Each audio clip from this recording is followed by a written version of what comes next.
هنبتدي تاني حاجة هنعملها مع بعض المقلمة اللي انتوا شفتوها معايا بالشكل ده.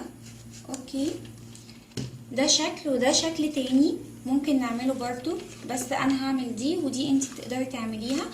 مش شرط للاقلام بتاعتك بس، لا ممكن حاجات الميك اب، الماسكارا، الفرش بتنفع جامد وبتبقى شكلها حلو. لو طفلك ممكن تعملي له بالشكل ده وبتتشد بالشكل ده وبتبقى كده.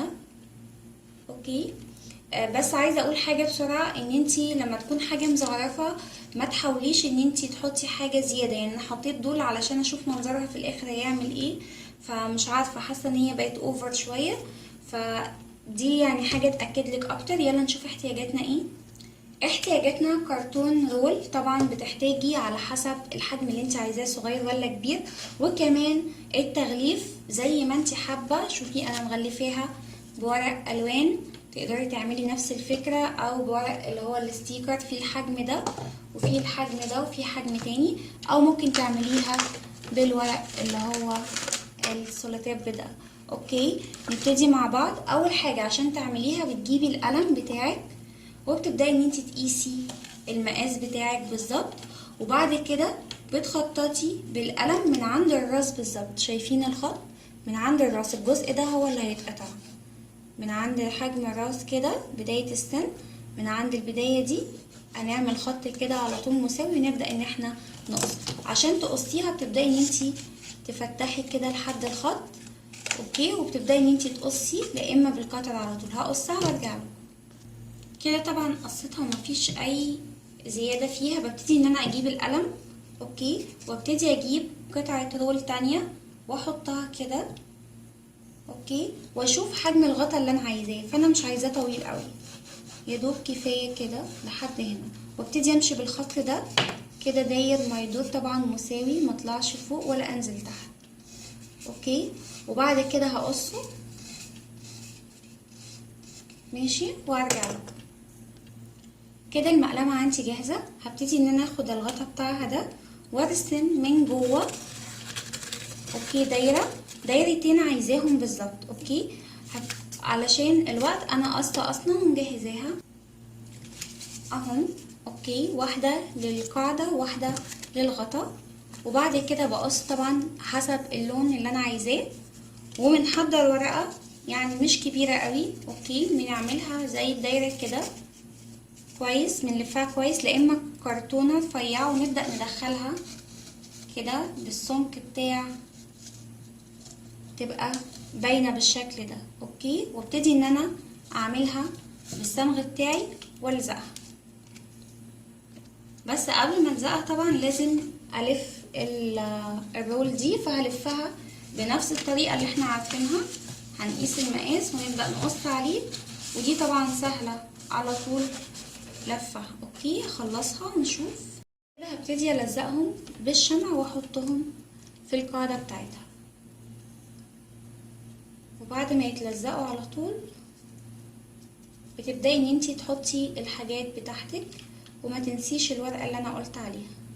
فهعملها واوريها. اوكي، شكلها النهائي، والاقلام طبعا بتبقى باينه منها، مش بتبقى غويطه قوي. اوكي، بتحطي فيها الفرش والحاجه بتاعتك زي ما قلنا، وبالشكل ده بتبقى شكلها شيك. طبعا انتي تختاري اللون اللي انتي عايزاه وحباه. وانا عشان بس في قلم طويل بتتقفل وبتتحط بسهوله جدا. اتمنى تكون الفكره عجبتكم. نتنقل على الافكار التانية. دي فكره برضو لاي كوبايه عندك في البيت تقدري تعمليها بالشكل ده، بتحطي فيها الاقلام بتاعتك لابنك وبتبقى شكلها حلو، حتى لو مكسوره او حاجه. اظن الفكره دي تقدروا تنفذوها، وبسيطه جدا بالورق وباللزق العادي بتاعنا. اوكي، اللي هو اللزق ده.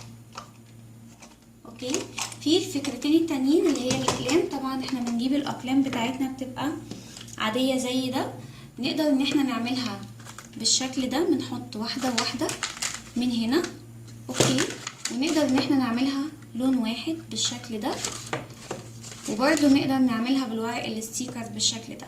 والفكرة دي تقدري تبدليها بالورد او زي ما انت شايفة بالريش. مجرد بتجيبي الورق الستيكر بتاعك، وبتبداي ان انتي تقيسي مقاس القلم.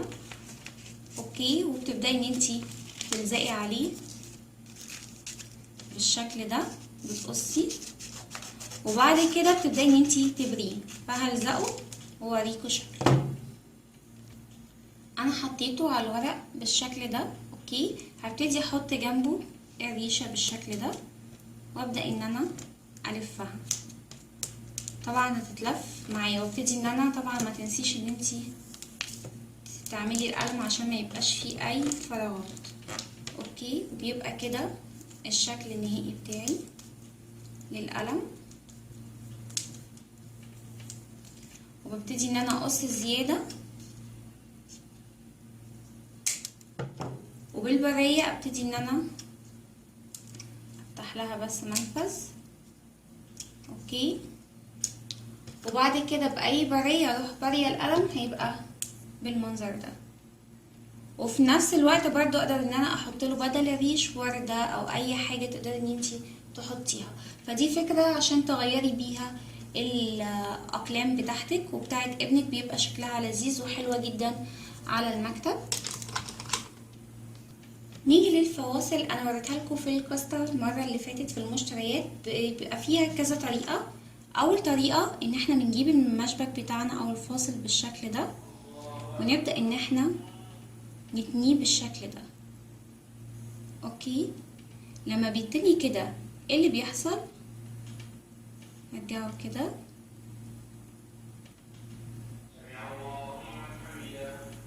كده بالشكل ده.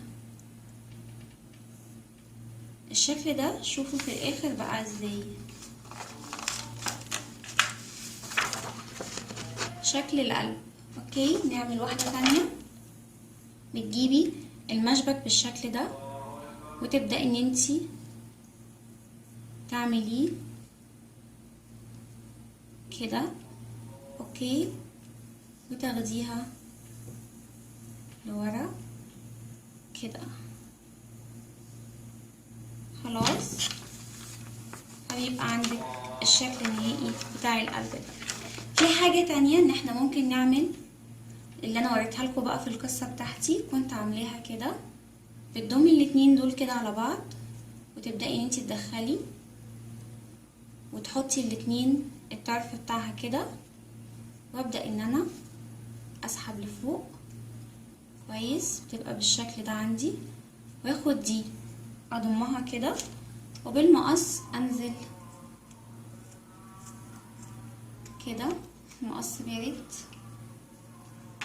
اوكي، وابدأ ان انا اعمل كده، فبيبقى عندي الشكل ده اللي انتوا شفتوه معايا.